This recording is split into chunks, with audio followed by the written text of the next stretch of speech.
Hello, welcome to Enlightened Empaths with Samantha and Denise. We're so happy that you are taking the time to join us this week. We are featuring our monthly Q&A episode, which we've gotten a lot of nice feedback on from you all, and we have some great questions and some even better stories that you all have sent in to share with you all. So sit back, relax, and enjoy this hour with Denise and me as we read questions that you all have sent us. And if you too would like to be a part of our monthly Q&A segment, please feel free to send Denise and me your question either on our Facebook page, Enlightened Empath, or through our email, enlightenedempaths@gmail.com. Denise, would you like to start with our questions? I would love to. Thank you. This starts right out with someone with beautiful accolades. Love, love, love both of your podcasts. So I think that's for psychic teachers and enlightened empaths. My middle child, Magnolia, is 5, and ever since she was born, I knew she was special. Last year, when she was 4, we got out of the car, and she said she saw flashing lights by the barn. I could not see any lights. Since I know she has some special gift, I said, okay, we should go see it. Off towards the barn we went, and she saw it out of the corner until she said it slowly faded. Then acted as if nothing happened and wanted to go inside and play. I was super excited about this, but didn't make a big deal out of it. I told her she was special because she was able to see her fairies or angels. She went through bouts of night terrors last year as well. I then heard you mention to pray to Archangel Michael, so I made up a prayer, and ever since then the night terrors stopped. Thank you. My prayer is, Archangel Michael and the angels of light, please be with us during this night. May your angels stay outside our windows and doors. We ask of this and so much more. To be with us while we astral travel, to help us find our soul plan so that we may bring more peace, love, and happiness to our world. Thank you, thank you, thank you. My question about her is she has a freckle or mole right in the middle of her forehead. She looks like the lovely ladies from India. Does this have any meaning? She also has 2 sets of freckles in lines of 3. We read the children's spiritual reader at dinner, Mountains, Meadows, and Moonbeam. After reading about auras, she said, I can see auras, then proceeded to tell me what colors we were. She does this on a regular basis now. I love your tips on psychic children, but just curious what you thought about the freckle and anything else I can help with. Thanks. Candace. Wow, what a great story. I love the prayer that she came up with too. That's beautiful. It truly is. And it's something that I think will become very precious for her daughter as well.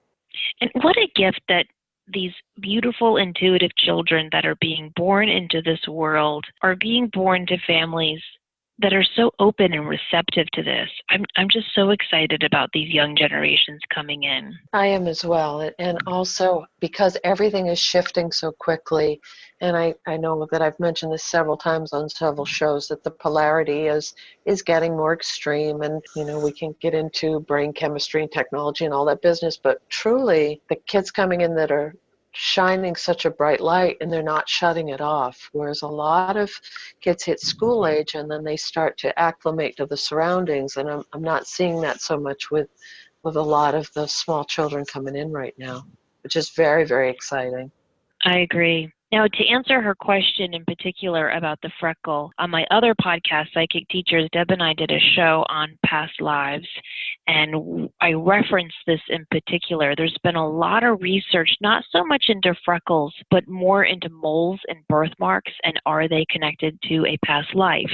Dr. Ian Stevenson and his mentee, Dr. Jim Tucker, have done a lot of research on this, where they will take a birthmark or a significant mole in this life, and then they will take the past life that the child has recalled and see if something connected to that past life relates to the birthmark they have now. So for example, if a child has a past life memory of being, I hate to use such a gruesome example, but it's the only one that's coming to mind from what I've studied and read. There was a child who remembered a past life of being shot in the back, I believe with an arrow, and he had a birthmark in this life in the exact spot he remembered being shot with the arrow. Isn't that fascinating? Well, I just have to share this, and I'm not familiar with this, but it's very, my older son has true strawberry birthmarks on his lower leg. And he was really, really into the Civil War. Like when he was a little tiny guy, he'd talk about the Civil War. He loved history. And then one day I noticed how they lined up perfectly. I said out loud, I said, oh my gosh, that's what, and he had troubles with his legs when he was younger. He hated to run, all these things. And I said, that's where the bullet went through your legs in the Civil War. And he just looked at me, but they lined up perfectly, like it had gone in through one leg and come out through the other leg. Wow. So has he had any like past life regression work done? No, this is my science, math, linear sequential child who has finally gotten to the point where I'm thinking of buying this truck. Are you getting a good hit on it? So, I mean, we're a work in progress with that son. Well, I would recommend that Candace just do some reading on Dr. Ian Stevenson's work. If you just Google Dr. Ian Stevenson, his website will come up. He has now passed away, but his work still lives on, luckily. And a lot of the well-documented research he did is still able to be viewed on the internet. And then Dr. Jim Tucker, who has taken on his work, has his own website with some pretty cool information. But I would say that she definitely is raising an intuitive child who can see auras and see fairy lights and sense her angels and all sorts of cool stuff. And I just wonder if the mole, it's right in the middle of her forehead, the freckle. I'm wondering if maybe she did have a past life in India because, the women wear that as their mark of beauty. But right. I believe I believe that part of that mark that those beautiful women in India wear is connected to the third eye. It's not just a mark of beauty. I think it is connected to the third eye and a reminder that it is there. And so I wonder if it's also a reminder for her sweet little girl that she does have this third eye and it is awakened and able to see. I love that. And I just have to share one very funny little thing about the third eye is my other son, who is highly intuitive, highly sensitive, little tiny guy, maybe 3 or 4. And we were making crafty stuff with little googly eyes. And I turned around and he had put one right in the middle of his forehead. And he said, oh, I'm opening my third eye. And he laughed.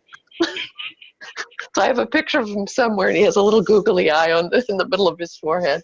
So, yes, when they're waking up, it's fabulous. It really is. I love, too, when she shared that, she asked about the auras and what auras do I have, and then the little girl didn't say much more about it. That has happened to me so many times with my own kids. They'll say something so cool and psychic, and I'll push and push for more information, and when they were little, you just couldn't get it. Yeah. My child would say, oh, I saw a fairy at the pool with us. And I would say, really? What did the fairy look like? Oh, a fairy. Well, no, I don't know. Like, tell Mom. Now that they're older, they'll talk a little bit more about it. But, they don't see fairies anymore. But when they were little, it was hard to get that information out of them. What I learned is that it's best to just be receptive when they are willing and able to talk about it. Just be receptive. And I've learned I get more information by not asking too many questions. Yes. The other thing that has helped me a lot with my intuitive little kids is asking them about their dreams in the morning. When we're just sitting around the breakfast table, hey guys, did you sleep well? Anyone have any cool dreams? And sometimes I'll get, no, I feel like I just went to sleep 10 minutes ago. I'm so tired. But sometimes I'll get, yeah, I had this really neat dream. Can you help me figure it out? And so it's a great way to train your kids to remember their dreams and to connect with the astral level in that way as well. And finally, I would just like to recommend weekly salt baths. I think for little intuitive wonders who are empaths and going throughout their day, feeling everything and seeing things that others can't see, it can be overwhelming. And taking at least a weekly salt bath, I think ideally 3 times a week is great. I'm not saying only bathe once a week, people. Just no one's like, good God, Samantha. I mean, in addition to your daily bathing, at least once a week, make your kids take a bath with a cup of Epsom salts and sea salts. And that's up to you. With my older 2 kids, I'll do a cup of sea salt and a cup of Epsom salt and a half cup of baking soda. With my youngest, she is so sensitive in the way you and I talk about being sensitive, but she's also just physically sensitive to the salt. So I can't use as much. She'll get little bumps if I use too much on her tummy. So just, kind of trial and error, see what works for you and your kid. It is just amazing what a salt bath can do. Think about how great you feel after you've had a nice swim in the ocean.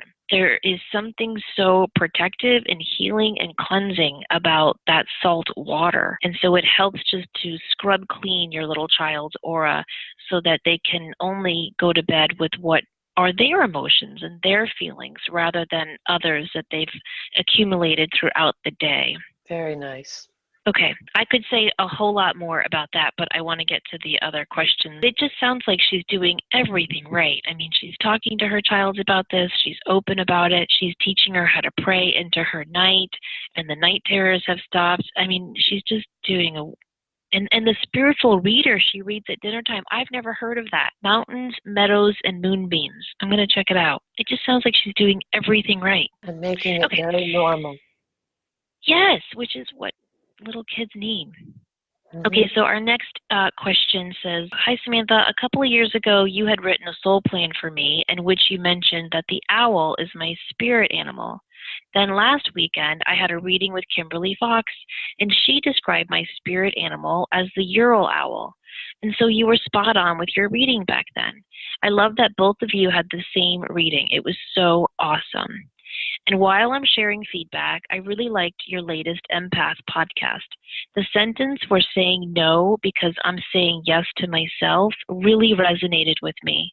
As the eldest child, my parents can often put expectations on me to look after my younger siblings, even though they're now grown adults. It's difficult to say no to my parents.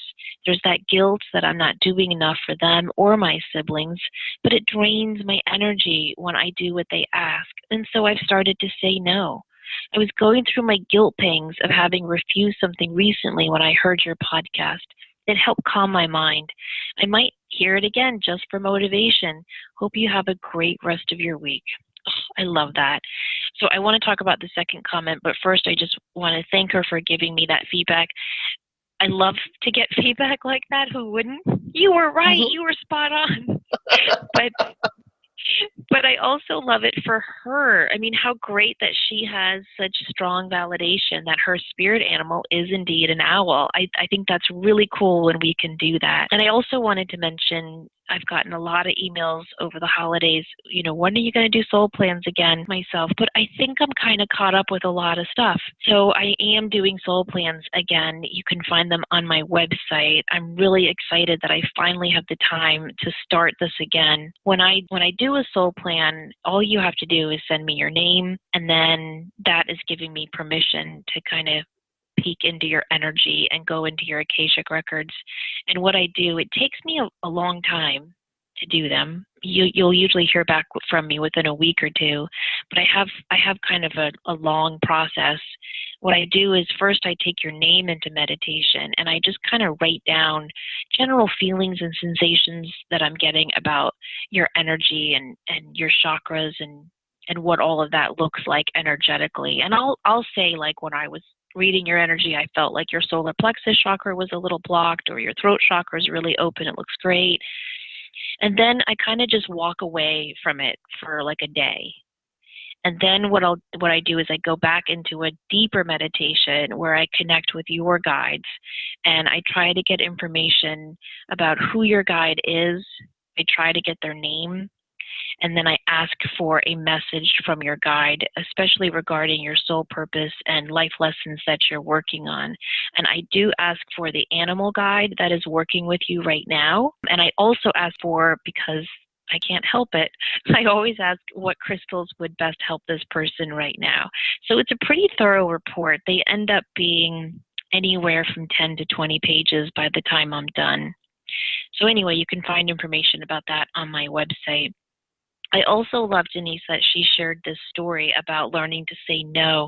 I think the hardest people to say no to are our family, especially our parents, because we think about all that they've done and sacrificed for us, And so it definitely can be an inducer of guilt when we say no to them. And yet, I think that it's time for her to let her grown siblings be grown siblings. And by setting that boundary, she's teaching her family how to do the same. I agree. Would you like to read our next question? Sure. Hello, you wonderful ladies. Well, that's nice. It's very nice. You've always been so kind to answer most of my questions, and I just want you to know how much I appreciate it. I've had another head scratcher for you, and one that has me reeling emotionally. Yesterday I was on the subway as usual when I felt the strong presence of my father. He crossed over 4 years ago, but often comes through when I really need him. It was a strong sensation of comfort and joy, but of course this made me very emotional, and I started bawling right there in front of so many people. And yet it was peaceful. Fast forward to later that evening, and I received a message that a friend of ours in our dance community passed away. This woman that I speak of wasn't a close friend, but her facility made it possible for me to recuperate from very intense injuries and find myself again without feeling judged, as so often happens in a city filled with competitive artists. Now I wonder, is it possible for my father to have come through to assist her passing, or at least let me know that someone meaningful had passed? Otherwise, I don't understand the connection. Well, I can jump right in on that one with the mediumship one. Go right ahead. Yes, very much so. I think a lot of times people in spirit will come through to give us a heads up. And also the fact that she had such a strong emotional reaction is a spot-on indicator that you have a good link. My father passed many, many years ago, and I still tear up when I feel him, or I laugh, or I feel, because it's just such a strong presence. And the fact that she's acknowledging that, I had to kind of smile as I read this, in the sense of they don't really care where you are. They don't care if you're in the middle of, the subway or at your dining room table, or they're not doing it to make you uncomfortable. They just pop in. And yes, I've done a lot of readings with folks who have had, I think that's one of the jobs that people have on the other side, is to help other people pass. Especially, I've had a few really very, very intense, strong readings with people who have lost children, or who have had people who have spent a lot of time in a hospital setting with children. And a lot of times those kids they'll be with someone to help other children cross over. It's part of their job on the other side. Yeah, and I really do think that would be a strong connection. Do you get something more or different from that? No, I completely agree. I think that it's not so much that her father was helping this soul cross over. I don't know about that. I'd have to tune into her energy. But what I feel is that her father was giving her a heads up. Like, this is going to happen. Yeah. It might be a little bit emotional. It's going to bring back this whole time when you were recovering from this injury, and she was providing you this facility for you to recuperate, and I'm here with you. And I think that's what our loved ones do so often for us. And I think the way they do it is really subtle. I mean, look, she's on a subway going to work, I'm assuming. The average person would have brushed that aside. Like, oh, I must have thought of my father because I was feeling melancholy this morning.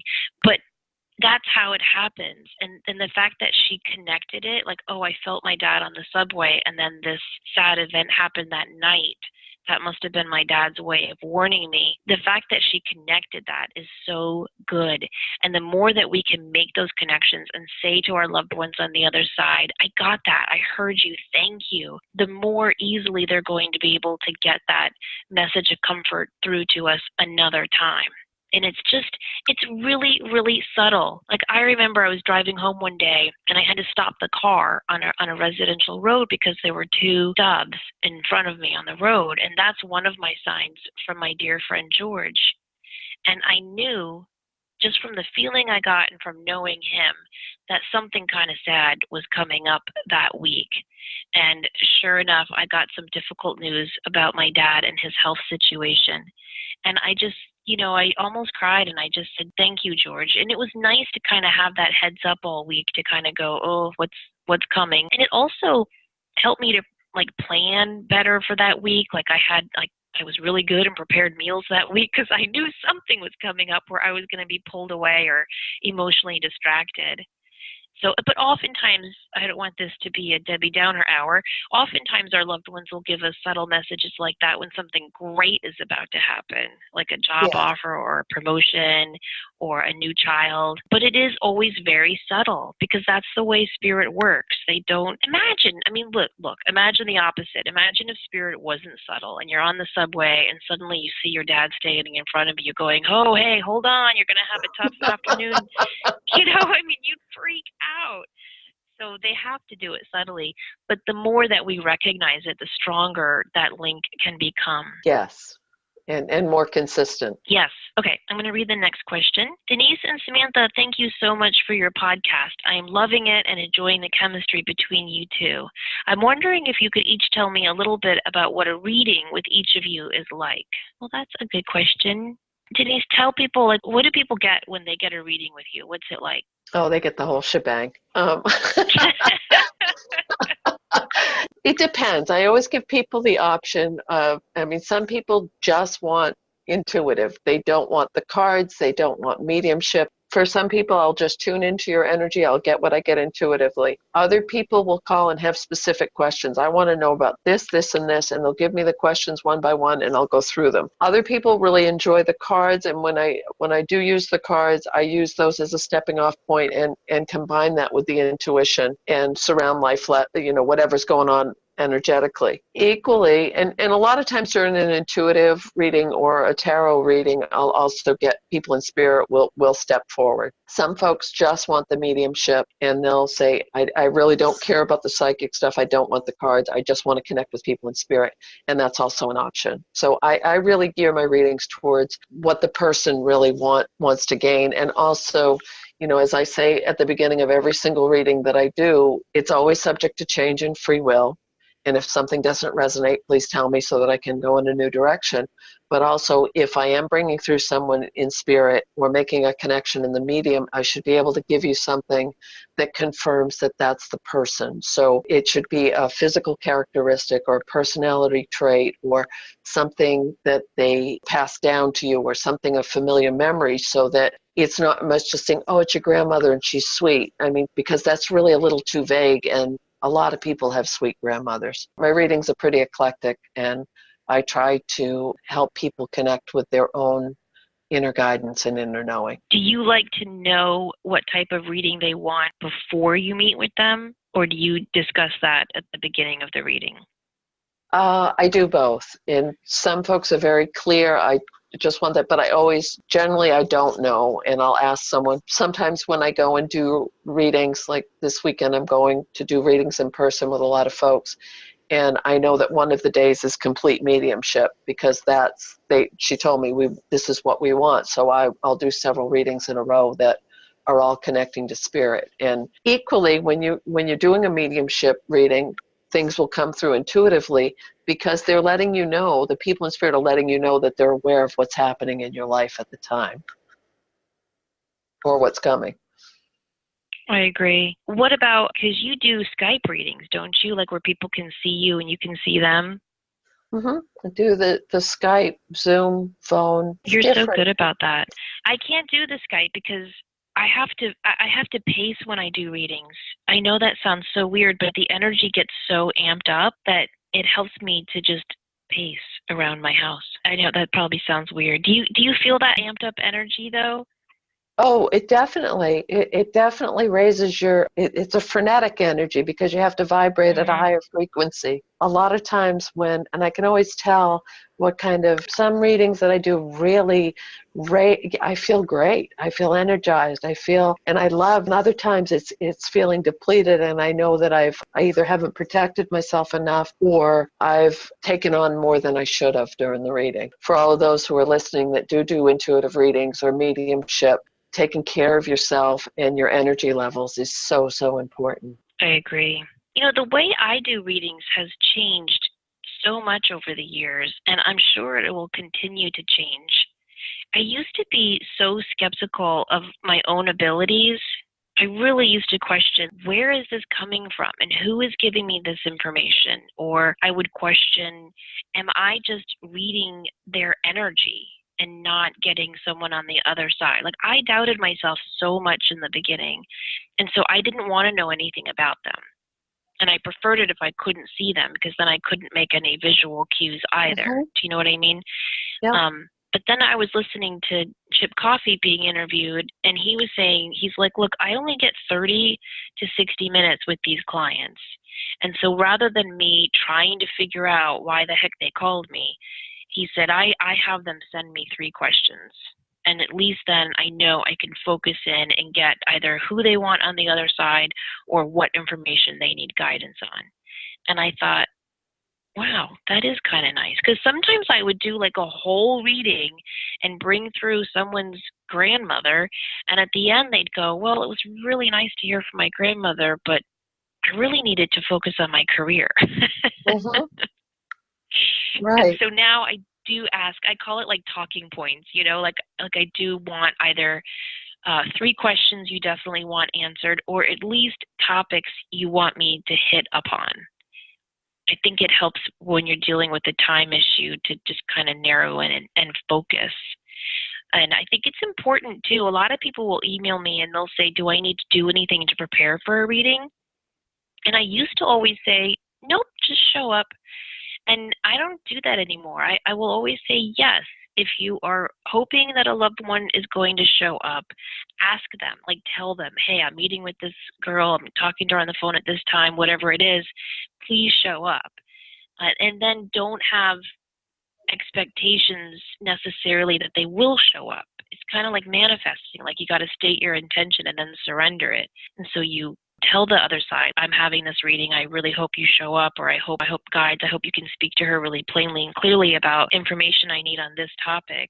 But sometimes they'll come through with something totally different that you might not want to deal with at that moment, but your guides want you to deal with it. So there's that hopeful suspension, I guess, there. And then the other thing I always say is write down questions and topics so that you can focus yourself and get your energy up. I started, in case you guys remember, I was talking about my Lenten promise. Remember me talking about that, Yes. Denise? Yes. And how, okay, so I'm really happy to report that so far I have stuck with it. And so I'm going to bed earlier, and I am reading Monday and Wednesday nights with my kids and doing yoga the other nights. And I started a book called Beyond Black by Hilary Mantel. If any of you guys are history buffs, you'll have heard of her because she's a big history fiction writer. But this book is about a medium. And so I've just started it. I'm looking at the book now. I'm on page 47. So I've just started it. But it opens up with her about to go on stage a la John Edward. And you know what's interesting, Denise? She has her assistant kind of walk out into the audience and feel the energy. And then she'll go back and tell the main character, this is a really low energy group or this is a high energy group. And if it's a low energy group, she will plant her assistant in the audience and quote unquote like fake read her as a way to get the energy of the audience amped up. And I thought, that's kind of unethical. Yeah, I'm not a big fan. Not a big fan of that, but it was really interesting to read. I really want to ask Hilary Mantel, are you a spiritualist or something? Because it's very, very detailed. And it reminded me of how important the energy of the client is to the reading. Haven't you done readings for people? And I mean, gosh, how many times have I said, wow, like I remember I said to this one lady, she was like, is there anyone around me? And I said, yeah, I'm feeling a grandfather, but he feels like a step-grandfather. And she said, yeah, I know who that is. And I said, well, he's showing me a room that's painted purple. Like the walls are purple, the ceiling is purple, and it's like an eggplant purple. And she's like, yeah, that was my bedroom growing up. And I was like, that's a pretty good hit. Like, that's not, who has a purple bedroom? And she was like, yeah. And I said, well, he really wants to talk to you about this move you're thinking about making. And he makes me feel like you're making this move for a guy, but that might not be the best idea. And she was like, yeah, I don't know if he's really into me anymore. So I'm not sure if I am going to move to North Carolina. But it wasn't like, wow, that is my grandfather. I can't believe he knows that about me. It was just like, uh-huh. And I felt like I could say, and Jesus Christ just walked in the room and he's carrying the cross on his back. And she'd be like, yeah, he always does that. You know, it's just, so when you have those clients, it's hard to keep your energy up when they're kind of pulling yours down. Yeah. So that's just one thing I want to say is I think it's really important when you are getting a reading. I'm not saying, please, I'm imagining my next reading, Denise, with someone listening to this going, hi, Samantha, I'm so excited for this reading. Well, I don't mean that. No, but and just one thing that's difficult for me as a medium is when people either don't know who I'll bring through, okay, Grandma, I don't know. If you don't know your people or you don't know people, anyone who's passed, it's really hard for a medium to validate. Oh, my daughter Olivia, she still quotes me. Like, she tells this story all the time about how a mother emailed me and said, will you do a reading for my 17-year-old daughter? And I don't know how, I feel really iffy about doing readings for young people, but if the parent is on the phone with us and is on board, I will consider it. And so I was talking to my kids at dinner one night and I was like, I'm really kind of not looking forward to this reading tonight. And my daughter was like, why? And I said, well, it's a young girl, so there's going to be no good dead people. I always, if someone's under 18, I need parental permission. I do. I don't. And I have done readings for younger people that had lost a parent or a dear friend or a sibling, and that's okay. But I agree. Yeah, if they don't have fun dead people, it makes it hard. Okay, do you want to read the next question?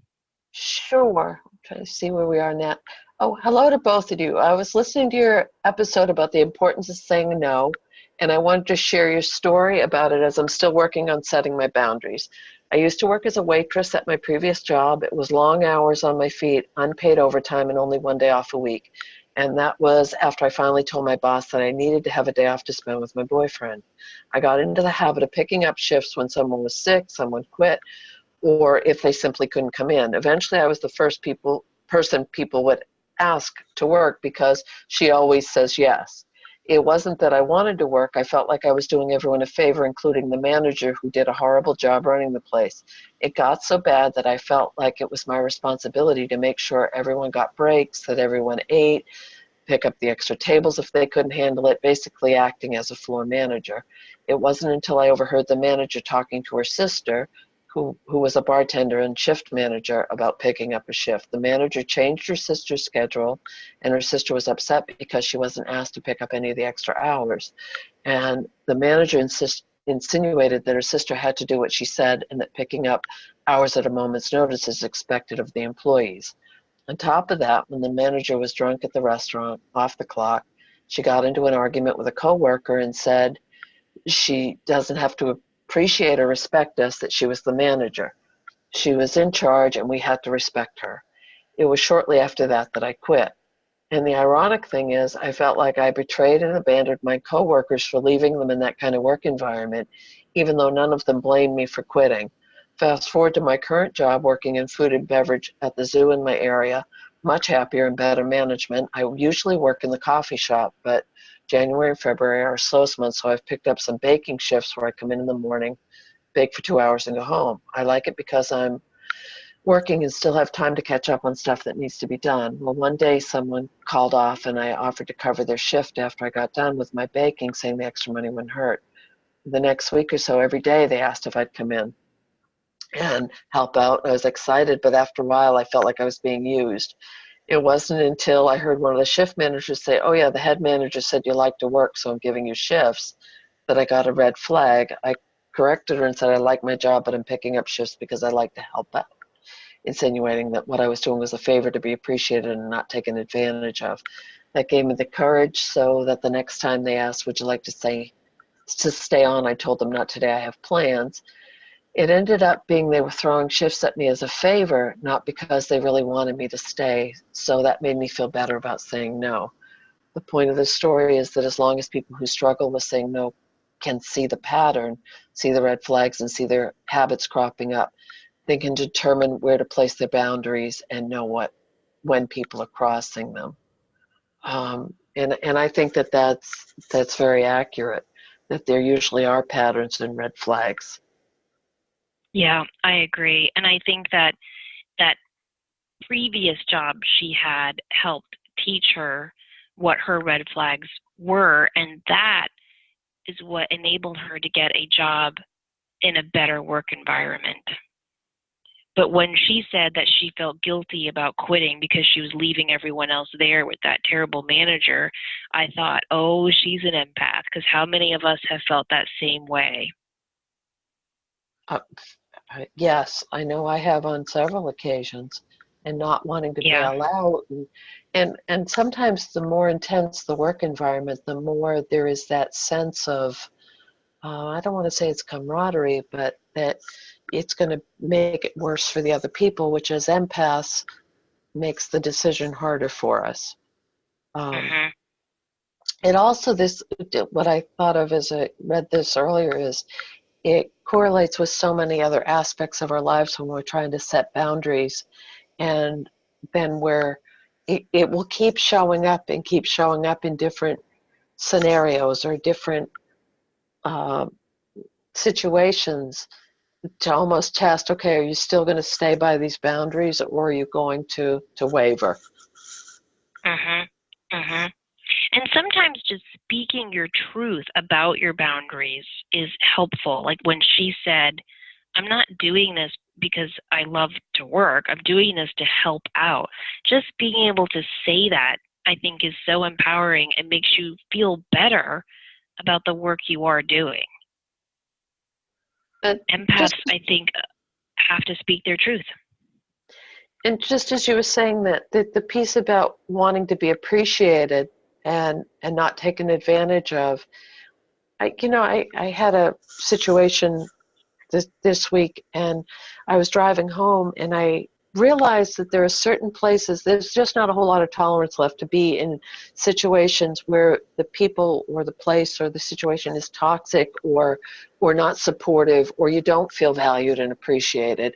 And by setting those boundaries, it strengthens and empowers us to step away and to have more time and energy for things that do feed our soul and that do support us as people on the planet. Well, and we just passed the new moon a couple of days ago on the 15th. Tell people what you were telling me about the energy of this new moon, because I think that's important and connected to this story.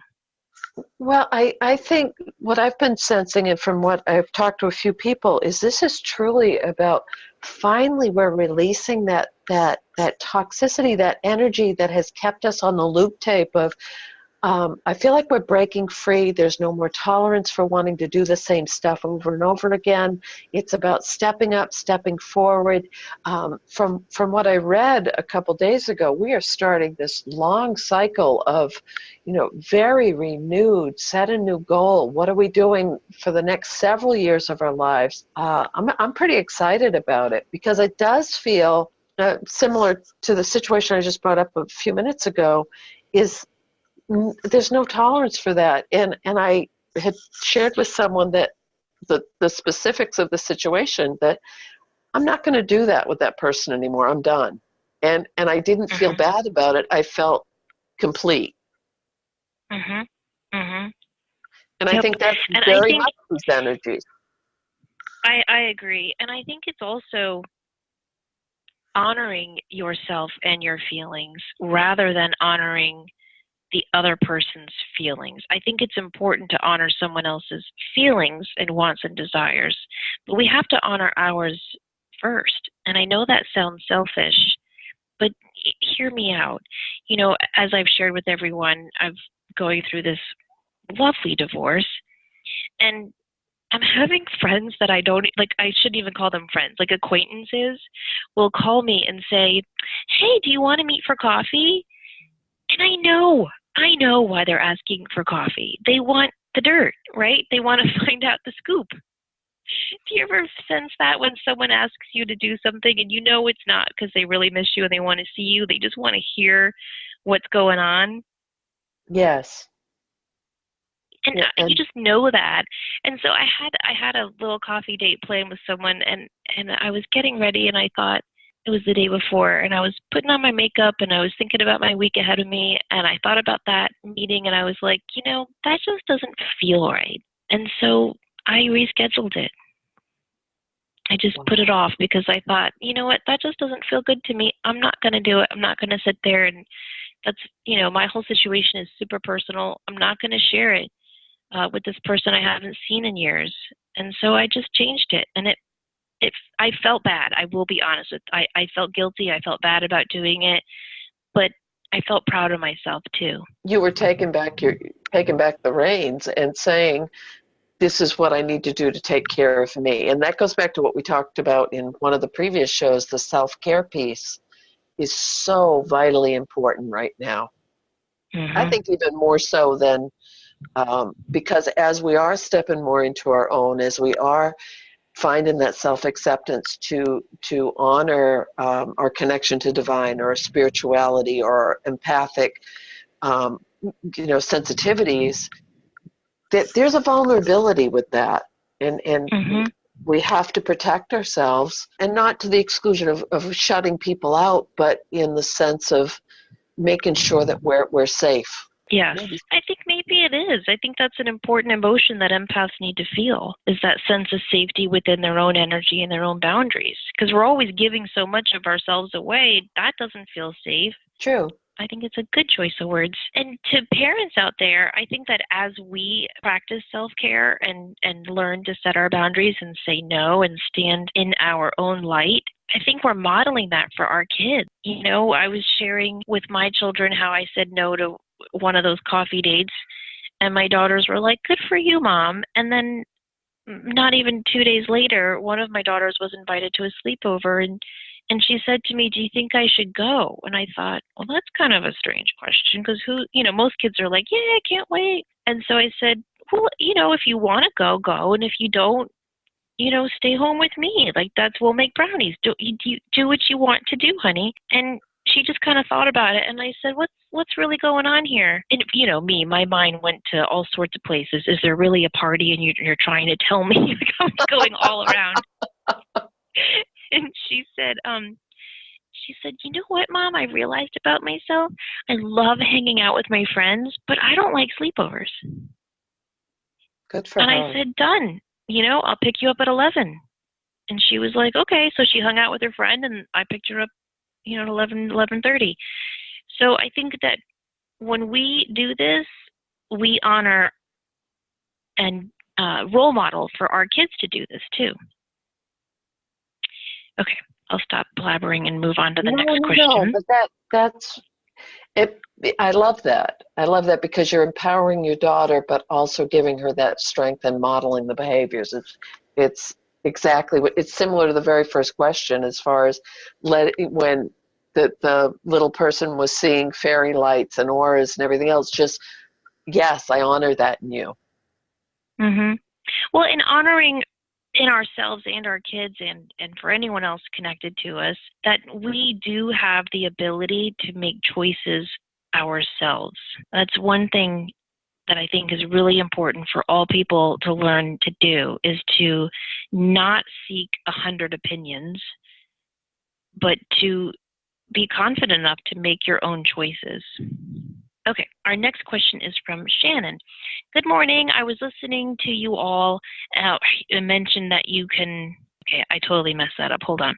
Good morning. I was listening to you and heard you mention that we can message you through Facebook. I had recently ordered from your Etsy site and had messaged you there. Okay, first of all, let me say, people, to that comment, there are so many ways that people can contact me that I get overwhelmed and I forget to check them. So like, there is a little conversation thing on the Etsy store. I forget to look there all the time. So I apologize if you've sent me a conversation. I forget to check it. My daughter pulled up my Instagram the other day and she was like, Mom, you have 7 private messages on Instagram. I was like, what? You can message people on it? I had no clue. She's like, what do you think that little 7 means up there? I said, I don't know. I thought I got 7 new likes today. She was like, no. So I don't know how to check half the ways people can comment. The best way to message me is through Facebook because I do check that. Okay. I was listening to your podcast on the way from taking my daughter to school, and you were talking about looking for signs from loved ones. And so I said to my father, who has passed, Dad, show me you're with me through my new business endeavors. And moments later, I passed the high school and flashed an electronic sign that said, Success is in your future. He was a business owner, and I often wish I had him here to help guide me. It then dawned on me that I do. I love that story. Oh, that's lovely. I have to share a quick, and I had checked with this woman. I had done a reading, and I said, you're going to have a sign, a very concrete sign very soon about what choice you should make. And she sent me a note, and she said that she had received a $50 in her change, and she was really excited because where they live in this part of the country, that's not a common thing you get in your change. And so she was showing the man she was involved with, and he said, wow, that's really cool. And then they were talking about how they used to be silver and all that. They were just talking a lot about $50. And then a couple days later, he reached in his pocket and he pulled out a $50 that he had gotten with change. And she said, that was my sign, 2 halves make a whole. And I know we're meant to be together. And I just loved that. I just absolutely loved that Spirit, and I do believe Spirit orchestrated that to give them both something that said, yes, you're in the right place at the right time with the right person. Oh, that is so cool. One of my favorite stories, it wasn't connected to me or a client. I read it in a magazine, but I'll never forget it. This woman was working at like a 7-Eleven type store. And she was really bored one night, and she was just thinking, will I ever find love? Will anybody ever love me? Will I ever be in a relationship? You know, one of those true pity parties we tend to throw for ourselves. And so she wrote on a dollar bill, she wrote her name and something like, her name and my true love finds me, or something like that on the dollar bill, and just put it back in the cash register and kind of forgot about it. And a year later, she had already met and fallen in love with this wonderful new man. And he goes into this store to buy, her diamond ring to propose to her. And he's asking his family on the other side, for a sign. And I think he was buying roses after he got the diamond ring. And he gets his change back, and there's a dollar bill, and it has her name on it with true love. It was the dollar bill she had done like a year before. Isn't that crazy? Oh, I love that. I absolutely love that stuff. I do too. Okay. I have a client that I just love dearly. She's so sweet and wonderful, and her energy is always really easy to read, and her people come through very, very clearly. And so I had read for her several times, and she called me up for a phone reading. She and her husband were trying to buy a house, and she wanted to know if it would work out. And she wanted to know in particular if her grandfather had anything to say about that. And all I saw were the words, don't sweat the small stuff. And she's so nice. Like, I can get stuff so wrong with her, and she'll try to make it fit. And I'll go, no, do not make this fit. If I'm getting it wrong, I'm getting it wrong. And so I said, all I keep seeing your grandfather say is don't sweat the small stuff. And she was like, that doesn't really sound like something he would say, but that's a nice message. And I kind of hung up the phone going, oh my gosh, like, did I not get a good connection? And she emailed me a couple of months later a picture of her house. And she said, this house is everything we wanted and more, and everything with the closing was effortless. Like, she said, it was such a gift from my grandfather. And she said, zoom in on the front porch, on the staircase in particular. So I downloaded the picture and I zoomed in, and it was cement stairs leading up. And on one of the cement stairs was engraved, don't sweat the small stuff. Oh, that is fabulous. It was so cool. And so she said, she's like, me and the realtor, they're looking around at houses, and, oh, do I like this one? Do I like that one? And then she saw this one, and she just fell in love with it. And when she walked up to the porch and saw that, she was like, oh my gosh, this is my grandfather. That is so cool. I know. I love stories like that. So we have time for one quick one, and then we've got to wrap it up because we're already out of time. Oh my goodness. This one, I know, doesn't that go by fast? Love your podcast and also Psychic Teachers. Just wanted to recommend a book, Basic Psychic Development by John Friedlander and Gloria Hemscher. Have you heard of that one, Denise? No. I haven't either. I'm going to check it out. Mm-hmm. We need to. Someone Facebooked us and said, please write down all the books you recommend. So I will try to stay on that. So that is called Basic Psychic Development by John Friedlander and Gloria Hemscher. She says it's a psychic handbook filled with exercises, including chakra clearings, cord cutting, communication with higher self. Also, Samantha, do you have a crystal bracelet for empaths? So I don't have a crystal bracelet just for empaths, but what I do have is the labradorite bracelet, and I just wanted to mention that because if you didn't know, labradorite is such a great crystal for so many reasons. It's wonderful for opening up to your psychic ability and awakening your third eye. But Judy Hall recommends labradorite as the go-to stone for empaths. She said because labradorite is so protective that it allows you to open up to your psychic ability while protecting your psychic energy, which is exactly what empaths need. So if I don't have my labradorite bracelet labeled as an empathy bracelet, but that would be the bracelet I would recommend for empath. Do you work with labradorite at all, Denise? Oh, it's a beautiful stone. I think it's a very pretty stone. I do too, and it does have that strong energy, like I'm going to protect your aura, but still allow you to see, feel, and sense things, which is really, really important. So thank you for that book recommendation. I love getting book recommendations from you all. A listener recommended a fun fiction read to me that I really enjoyed. So please keep the book recommendations coming. I think they're awesome. I wanted to mention before we close out that I have a webinar coming up I'm very excited about. It's on February 27th, and then the follow-up is on March 6th. So it's a two-part webinar called Manifesting Miracles. You will get my Manifesting e-course with the webinar, which is, I think, over like 100 pages of handouts. So it'll come as a link. And we're going to cover everything about manifesting. And if you guys know me, I'm not into like, fluffy ideas. I'm into like actual things you can start doing right now to manifest. So I have in there like crystals to help you manifest, affirmations to help you manifest, meditations to help you manifest, just actual practical things you can start doing now. A lot of fun feng shui tips and some old metaphysical techniques that definitely work.